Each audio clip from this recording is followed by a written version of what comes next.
વિદ્યાર્થી મિત્રો, ધોરણ 10 વિષય ગણિત પ્રકરણ 7 યામ ભૂમિતિ ભાગ 2.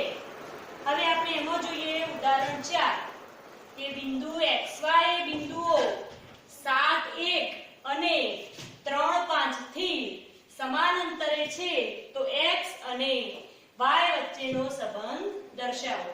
તો અહીંયા બિંદુ જે આપેલું છે એ આ બંને બિંદુઓથી સમાન અંતરે આવેલું છે. આપણે નામ આપી દઈએ બિંદુઓના કે ધારો કે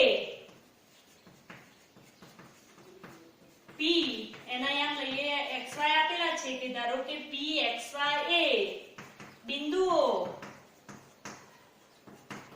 એ 7 1 અને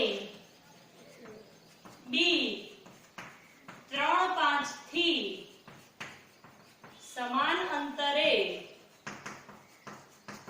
આવેલ છે. સમાન અંતરે આવેલ બિંદુ હોય તો a થી p નું અંતર અને b થી p નું અંતર કેવું થાય? સમાન. એટલે કે આપણે લઈએ કે AP બરાબર PB. હવે બંને બાજુ વર્ગ કરીએ એટલે કે AP નો વર્ગ બરાબર PB નો વર્ગ. અંતર સૂત્ર મૂકી દઈએ. બંનેના x યામોની બાદબાકીનો વર્ગ અને બંનેના y યામોની બાદબાકીના વર્ગ અને બંનેનો સરવાળો એટલે x માઈનસ 7 નો વર્ગ વત્તા y માઈનસ 1 નો વર્ગ બરાબર. હવે p અને b ના યામ લઈએ કે x માઈનસ 3 નો વર્ગ વત્તા y માઈનસ 5 નો વર્ગ. સાદુરૂપ આપીએ. ચલો આનું સાદુરૂપ આપીએ માટે a ઓછા b ના વર્ગની જેવી રીતે એનું સાદુરૂપ થશે તો x વર્ગ minus 14x minus minus plus minus 7 નો વર્ગ એટલે 49 થઈ જાય વત્તા અહીંયા શું થશે? y વર્ગ માઈનસ 2y વત્તા 1 બરાબર. અહીંયા આપણે પહેલા પદનો વર્ગ એટલે x વર્ગ માઈનસ 2 ગુણ્યા પહેલું બીજું એટલે 3 દુ 6x વત્તા છેલ્લા પદનો વર્ગ 3 નો વર્ગ એટલે 9 વત્તા એ જ રીતે આનું સાદુરૂપ થશે y વર્ગ માઈનસ 10y વત્તા 25. હવે જોઈએ બરાબરની બંને બાજુ સમાન પદો હોય કેન્સલ થાય. કારણ કે જો આ બાજુ લઈ જઈએ તો વત્તા x વર્ગ આ બાજુ એટલે ઓછા x વર્ગ લેવો વત્તા x વર્ગ ઓછા x વર્ગ 0 થાય. એ રીતે આપણે બરાબરની બંને બાજુ સમાન પદો કેન્સલ કરીએ. x વર્ગ કેન્સલ y વર્ગ. હવે જે પદો વધે લખીએ કે માઈનસ 14x. આ x વાળું પદ આ બાજુ લઈ જઈએ માઈનસ છે આ બાજુ હશે એટલે પ્લસ 6x. ચલો એ જ રીતે અહીંયા માઈનસ 2y માઈનસ 10y બરાબરની આ બાજુ આવે એટલે પ્લસ 10y. ચલો અહીંયા 49 વત્તા 1 કેટલા છે? 50 અને આ બાજુ 25 વત્તા 9 એટલે 34 એ બરાબરની આ બાજુ આવશે એટલે માઈનસ 34 બરાબર 0. સાદુરૂપ આપીએ માઈનસ 14x વત્તા 6x એટલે થશે માઈનસ 8x વત્તા ચલો 10y માઈનસ 2y એટલે 8y વત્તા 50 માઈનસ 34 કેટલા થશે? 16 બરાબર 0.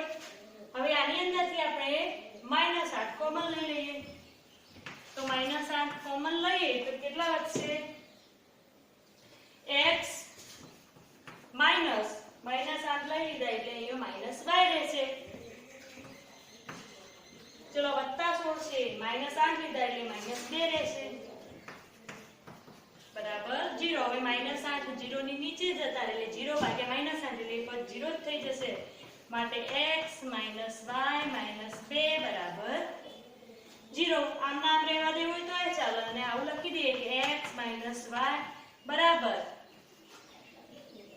2 માઈનસ 2 પેલી વાર જાય તો 2. તો જે માગેલ સંબંધ છે એટલે કે x અને y વચ્ચેનો સંબંધ છે એટલે કે બંનેનો તફાવત 2 મળે છે. તો આ રીતે આ દાખલો ગણી શકાય. હવે જોઈએ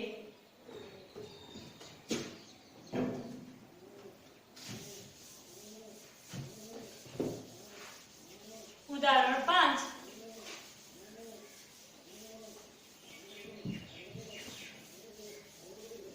શું આપ્યું છે? જો બિંદુઓ a 6 5 અને b -4 3 થી સમાન અંતરે આવેલું હોય તેવું કઈ અક્ષ પરનું y અક્ષ પરનું બિંદુ શોધો. એટલે y અક્ષ પરનું બિંદુ શોધવું હોય તો y અક્ષ પરના કોઈ પણ બિંદુ ધારવું હોય તો y અક્ષ પરના કોઈ પણ બિંદુનો x યામ શું હોય 0 હોય અને y યામ કંઈ હોય. એટલે આપણે એ બિંદુ ધારવું છે તો શું ધારીશું p0y અથવા 0b ગમે તે લઈ શકાય પણ એનો x યામ 0 લઈશું.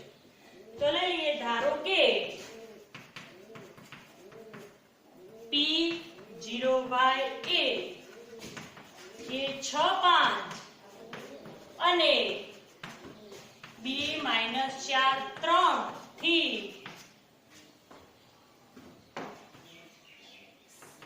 સમાન અંતરે આવેલ હોય તેવું y અક્ષ પરનું બિંદુ છે. એટલે કે બિંદુ P એ અને B થી સમાન અંતરે આવેલ છે અને y અક્ષ પરનું છે. તો અગાઉના દાખલામાં લીધું એ જ રીતે સમાન અંતરે હોય તો A થી P નું અંતર અને P થી B નું અંતર કેવું થાય સમાન.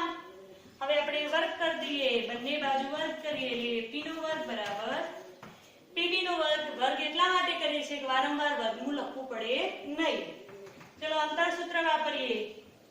A અને P ના યામ જોઈએ તો 0 - 6 નો વર્ગ બંનેના x યામોનો તફાવત એનો વર્ગ અને બંનેના y યામો y -5 નો વર્ગ બરાબર.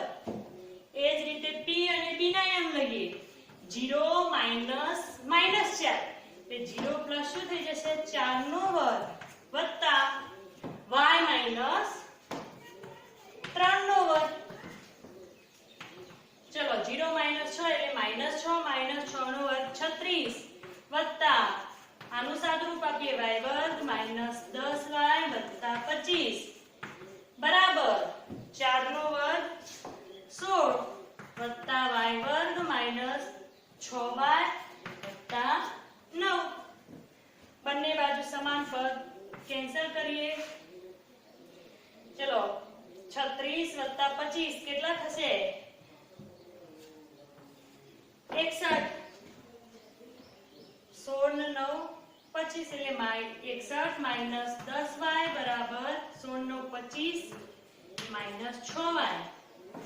25 આ બાજુ લઈ જઈએ 10y બીજી બાજુ લઈ જઈએ તો 61 - 25 બરાબર -10y આ બાજુ જાય તો +10y - 6y.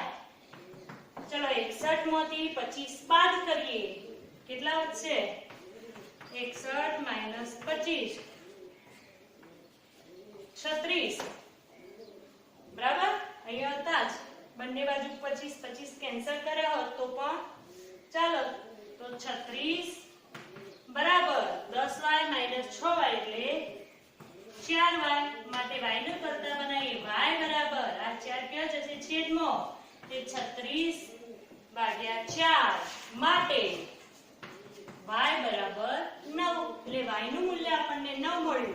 એટલે બિંદુ કયું થશે 9 અહીંયા કિંમત મૂકવી પડશે માટે માગેલ બિંદુ કયું થશે P0 y ની જગ્યાએ મૂકી દઈએ 9 તો 0 9 છે. એટલે કે P જે આપણે માંગ્યું છે કે y અક્ષ પરનું બિંદુ એના યામ શું થશે 0 9. હવે આપણે જોઈએ કે વિભાજન કરતા બિંદુના યામ. વિભાજન સૂત્ર સમજીએ.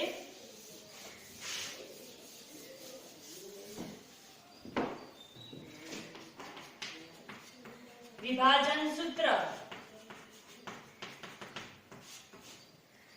ધારો કે કોઈ રેખાખંડ AB આવેલો છે એની વચ્ચે કોઈ પણ જગ્યાએ એક બિંદુ P આવેલું છે. એના યામ છે x1 y1 B ના યામ છે x2 y2 P ના યામ છે xy.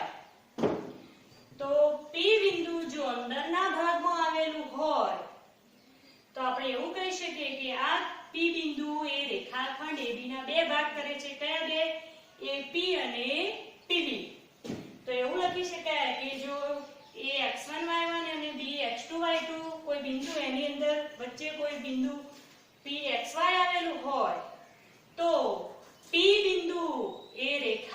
રેખાખંડ AB નું A તરફથી, કયા તરફથી? આ તરફથી હોય તો એને કહેવાય A તરફથી AP ભાગ્યા PB, AP ભાગ્યા PB ગુણોત્તરમાં વિભાજન કરે છે.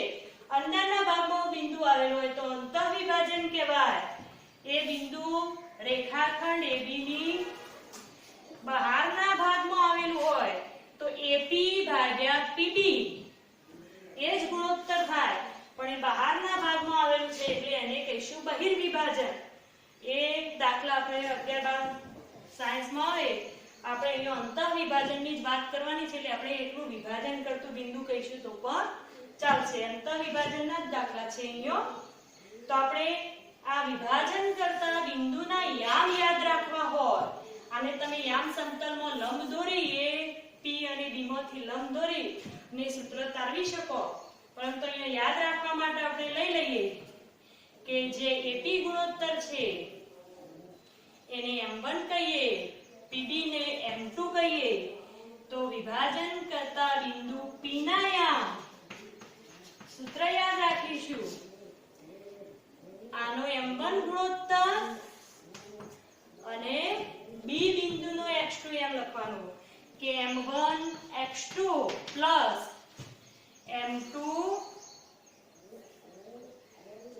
M1 x2 plus M2 x1.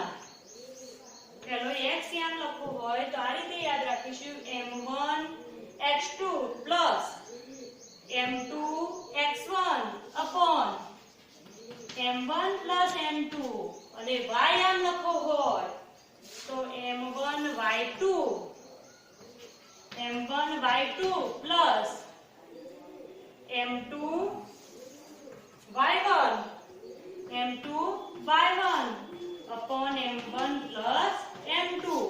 તો બિંદુ A અને B આપેલા હોય અને P એનો અંતઃવિભાજન કરતું બિંદુ હોય તો P ના યામ આ સૂત્ર યાદ રાખીશું M1 x2 plus M2 x1 upon M1 plus M2, M1 y2 plus M2 y1 upon M1 plus M2. હવે આ સૂત્રની અંદર આપણે ઉપર નીચે M2 વડે ભાગી દઈએ તો M1 ભાગ્યા M2 plus x2 તો ખરા જ પ્લસ M2 ભાગ્યા M2 x1 નીચે પણ એ જ રીતે M2 વડે ભાગી દઈએ તો M1 ભાગ્યા M2 પ્લસ M2 ભાગ્યા M2 અહીંયા એ જ રીતે M1 ભાગ્યા M2 y2 પ્લસ M2 ભાગ્યા M2 y1 upon M1 ભાગ્યા M2 પ્લસ M2 ભાગ્યા M2. હવે M2 કેન્સલ, અહીંયા કેન્સલ એટલે એક વચ્ચે અહીંયા એક વચ્ચે અહીંયા એટલે M1 ભાગ્યા M2 એને આપણે k કહી દઈએ તો શું થશે kx2 plus x1 upon k plus 1 અને ky2 plus y1 upon આની જગ્યાએ લખી દઈએ k plus 1. એટલે આપણે M1 જેમ M2 ગુણોત્તર ના લઈએ M1 જેમ M2 એટલે M1 ભાગ્યા M2 લખી શકાય તો આની જગ્યાએ આપણને k જેમ 1 ગુણોત્તર જ્યારે આપેલો હોય આ વિકલ્પોનો દાખલો કામમાં સૂત્ર કામમાં આવે ત્યારે સીધા યામ લખવા હોય તો kx2 x1 upon k plus 1 ky2 y1 upon k plus 1. હવે જોઈએ કે રેખાખંડનું જો આ P બિંદુ એ મધ્ય બિંદુ હોય તો શું થાય.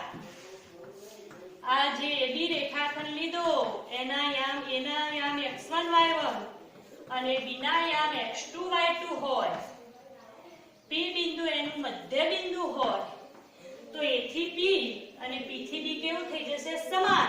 એટલે જે આપણે M1 ભાગ્યા M2 ગુણોત્તર લઈએ છીએ એ કેવો થાય 1 ભાગ્યા 1. એટલે અહીંયા જોઈએ કે M1 અને M2 દેખાય છે ત્યાં આપણે શું મૂકી દઈએ કિંમત 1 મૂકી દઈએ માટે P ના યામ બરાબર શું થઈ જશે 1 ગુણ્યા x2 પ્લસ 1 ગુણ્યા x1 છેદમાં 1 વત્તા 1 બીજું y આમ 1 ગુણ્યા y2 પ્લસ 1 ગુણ્યા y1 upon 1 વત્તા 1 એટલે કે એક જોડે ગુણાય એટલે એની જ કિંમત રહેશે એટલે x2 વત્તા x1 એ x1 વત્તા x2 લખીએ બધું એક જ છે 1 વત્તા 1 એટલે 2 એ જ રીતે અહીંયા y1 વત્તા y2 છેદમાં 2 એટલે કે રેખાખંડના મધ્યબિંદુના યામ શોધવા હોય તો એક સૂત્ર આપણને મળી ગયું કે બંનેના x યામોનો સરવાળો ભાગ્યા 2 કોઈ પણ રેખાખંડના બે બિંદુ આપ્યા હોય તો બંનેના x યામોનો સરવાળો ભાગ્યા 2 એટલે આપણને x યામ મળશે અને બંનેના y યામોનો સરવાળો ભાગ્યા 2 એટલે આપણને મળશે y યામ. હવે આપણે ઉદાહરણ જોઈએ. વિભાજન કરતા બિંદુના યામ શોધવાનું એક ઉદાહરણ લઈ લઈએ. ઉદાહરણ 6 જોઈએ શું આપ્યું છે.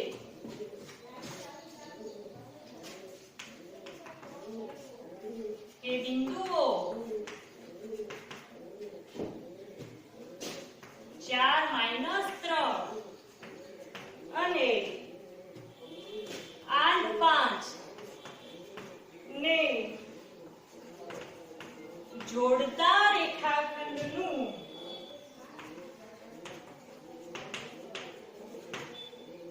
ત્રણ જેમ એક ગુણોત્તરમાં અંતઃવિભાજન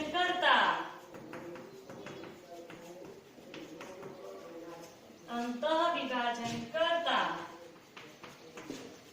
બિંદુના યામ શોધો. તો ચલો આપણે ગણીએ. આપણે ધારી લઈએ બિંદુ કે ધારો કે pxy a અને એ નામ આપી દે અને b. તો a 4 - 3 અને 4 - 3 અને b 8 5 ને જોડતા રેખાખંડ. કયો રેખાખંડ બનશે? અને b ને જોડીએ તો રેખાખંડ AB નું. આપણે એ તરફથી લખવું હોય તો લખવાનું, નહીં લખો તો એ ચાલશે. m1 ભાગ્યા m2 બરાબર કયો ગુણોત્તર આપ્યો છે? 3 જેમ 1. તો 3 ભાગ્યા 1 ગુણોત્તરમાં અંતઃવિભાજન કરે છે. માટે આપણે લખીશું કે માટે p ના યામ બરાબર, ચલો અંતઃવિભાજન કરતા બિંદુના યામનું સૂત્ર m1x2 + m2x1 upon m1 + m2. એ જ રીતે m1y2 + m2y1 upon m1 + m2. આની અંદર કિંમતો મૂકી દઈએ. ચલો m1 ની કિંમત કેટલી છે? 3. આપણે a ના યામને x1 y1 કહી દઈએ છીએ અને b ના યામને x2 y2 કહેતા હોઈએ છીએ. તો x2 ની જગ્યાએ કેટલા મુકાશે? 8 પ્લસ m2 1 x1 તો x1 કેટલા? 4 ભાગ્યા m1 3 m2 1 એટલે 3 + 1. ચલો એ જ રીતે અહીંયા કિંમત મૂકી દઈએ. બારની કિંમતો તો એને જ રહેશે. y2 અને y1 ના m બદલાશે એટલે m1 3. ચલો y2 કેટલા? 5 પ્લસ m2 1 y1 - 3 છેદમાં m1 + m2 3 + 1. સાદું રૂપ આપીએ. 8 × 24 + 4 × 4 = 4 છેદમાં 3 વત્તા 1 એટલે 4. 5 તરી 15 પ્લસ માઇનસ માઇનસ 3 છેદમાં 4. 24 વત્તા 4 એટલે 28. 28 ભાગ્યા 4. એ જ રીતે અહીંયા 15 માઇનસ 3 એટલે 12. 12 ભાગ્યા 4. છેદ ઉડાડીએ તો 7. 4 તરી 12. માટે p ના યામ આપણને કયા મળે? એનો x યામ 7 અને y યામ 3. બરાબર. હવે એક આપણે ઉદાહરણ જોઈએ.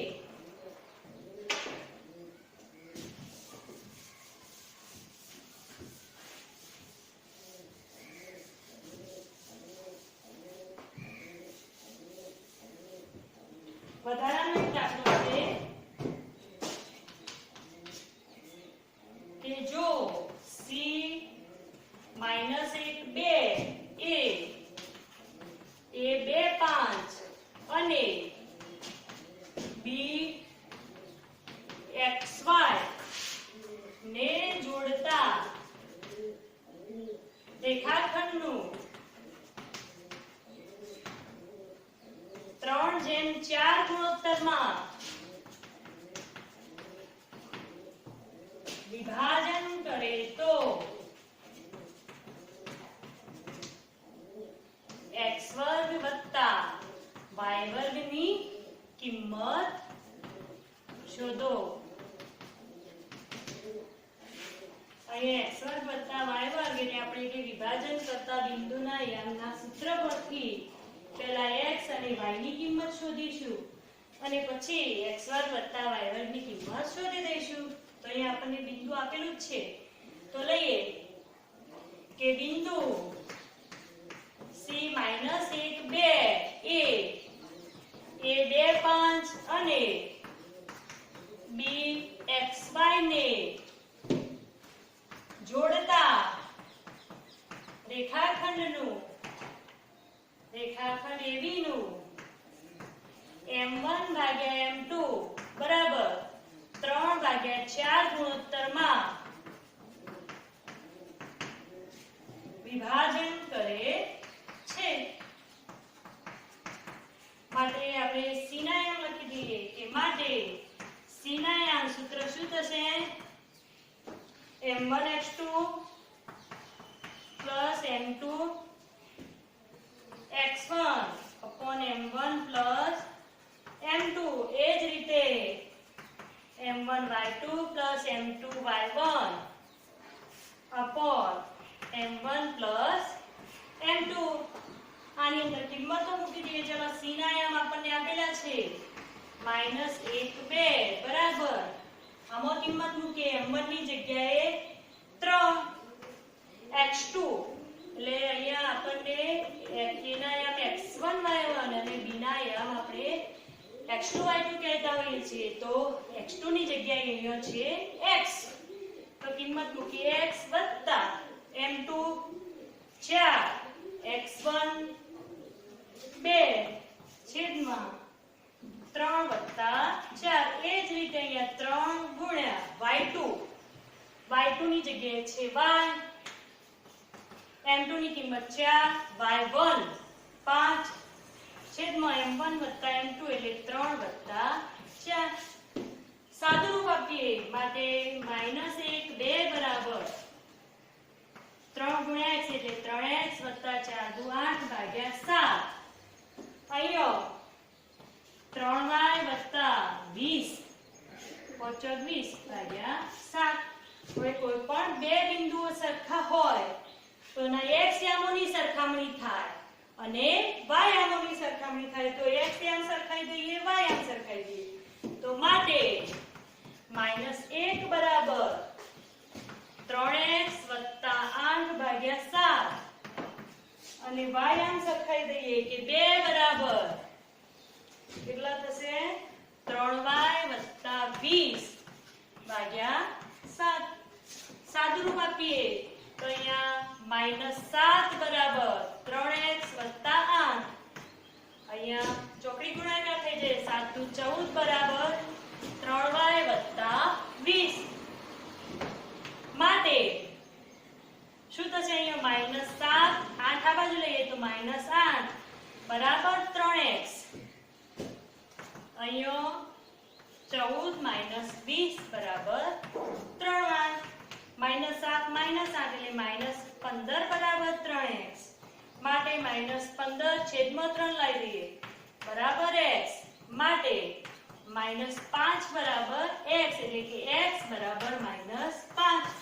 તો આપણને x ની કિંમત મળી. એ જ રીતે અહીંયા y ની કિંમત શોધી દઈએ કે 14 - 20 એટલે -6 બરાબર 3y. એટલે કે -6 3 ગુણાકારમાં છે, અહીંયા ભાગાકારમાં આવશે. તે -6 ભાગ્યા 3 બરાબર y. એટલે કે -2 બરાબર y. એટલે કે y બરાબર -2. આપણે કઈ કિંમત શોધવાની હતી? x2 + y2. તો x2 + y2 બરાબર x ની કિંમત -5 તો -5 નો વર્ગ વત્તા y -2 તો -2 નો વર્ગ. -5 નો વર્ગ 25 -2 નો વર્ગ 4 25 + 4 એટલે થશે 29. તો આ કિંમત મળી.